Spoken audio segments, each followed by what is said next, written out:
प्रधानमंत्री नरेंद्र मोदी सिडनी संवाद के दौरान भारत में प्रौद्योगिकी विकास और क्रांति विषय पर संबोधित करेंगे। जी हां, सिडनी संवाद 17 से 19 नवंबर तक आयोजित किया जा रहा है।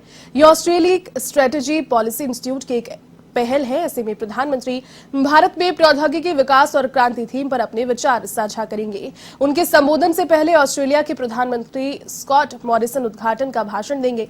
ये मंच प्रौद्योगिकी के नए मार्ग और धरती की भलाई के लिए कैसे उसका लाभ उठाया जा सकता है, इस पर आधारित है, केंद्रित है।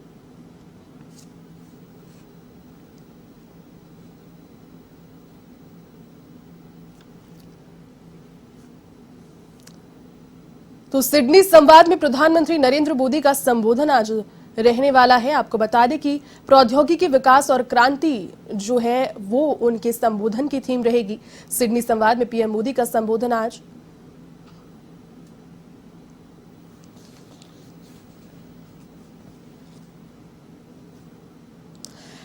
अधिक बातचीत के लिए दिल्ली से इस वक्त मेरी सहयोगी ज्योति सिंह इस वक्त मेरे साथ फोन लाइन पर जुड़ चुकी हैं। ज्योति, देखिए, प्रौद्योगिकी विकास और क्रांति समय की नीड भी है 21वीं सदी की, और आज इसी महत्वपूर्ण थीम पर प्रधानमंत्री नरेंद्र मोदी अपने विचार साझा करेंगे सिडनी समिट में। क्या पूरी बातें जो है उनके संबोधन की मुख्य हाईलाइट्स रह सकती हैं, ज्योति?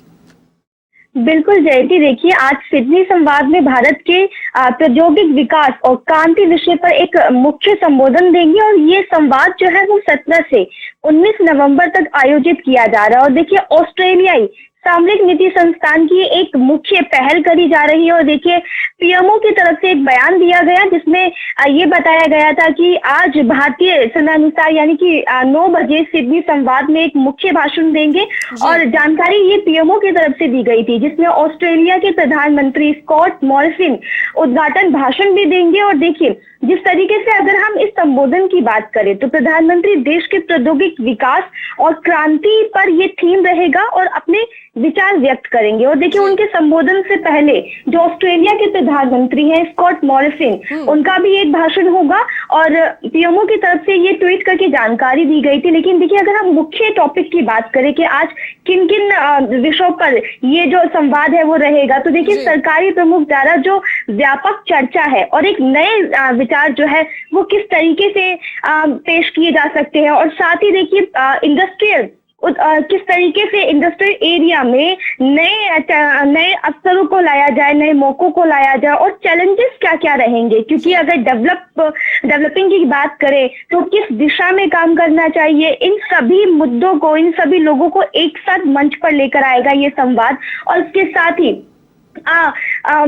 ऑस्ट्रेलिया प्रधानमंत्री स्कॉट मॉरिसन के साथ साथ जापान के पूर्व प्रधानमंत्री शिंजो आबे का भी आज इस संवाद में संबोधन होगा। तो देखिए, कई मायनों से आज का ये संवाद जो है वो बहुत ही अहम माना जा रहा है, क्योंकि कई अवसरें इसमें हैं और कई चुनौतियों को किस तरीके से विकसित करना चाहिए, किस विकास की तरफ किस तरीके से ध्यान देना चाहिए। तो ये संवाद आज होने जा रहा है। और देखिए, 9 बजे ये संवाद होगा, और जिसमें प्रधानमंत्री नरेंद्र मोदी भी संवाद करेंगे विकास को लेकर, और प्रौद्योगिकी से किस तरीके से नए मौकों को ढूंढा जाए, इंडस्ट्रियल एरिया से किस तरीके से नए मौकों को ढूंढा जाए, और चैलेंजेस जो अक्सर आते हैं उनको किस तरीके से दूर किया जाए, आज उसी को लेकर ये संवाद होगा। जयती, बिल्कुल ज्योति, यकीनन इसी तरीके से संवाद होगा। फिलहाल बहुत शुक्रिया तमाम बातचीत के लिए और तमाम जानकारी साझा करने के लिए।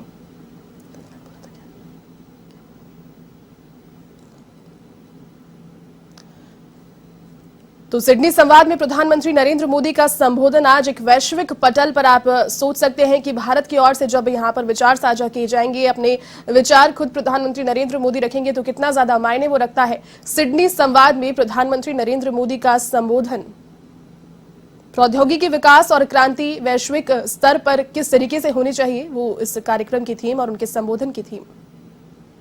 And universal health care for our billion plus people. Our one nation, one card will deliver benefits to the hundreds of millions of workers anywhere in the country. 3, India has the world's 3rd largest and fastest growing startup ecosystem. New unicorns are coming up every few weeks. They are providing solutions to everything from health and education to national security. 4. India's industry and services sectors, even agriculture, are undergoing massive digital transformation. We are also using digital technology for clean energy transition, conversion of resources, and protection of biodiversity. 5. There is a large effort to prepare India for the future. We are investing in developing indigenous capabilities in telecom technology such as 5G and 6G.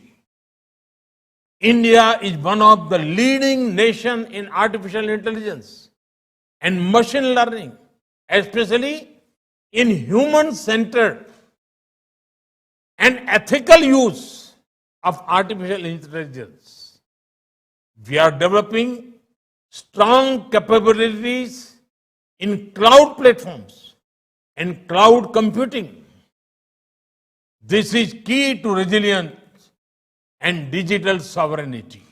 We are building world-class capabilities in quantum computing.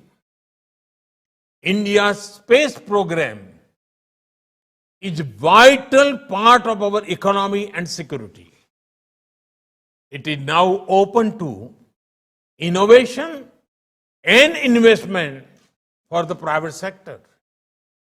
India is already a major center for providing cybersecurity solutions and services to corporates around the world. We have set up a task force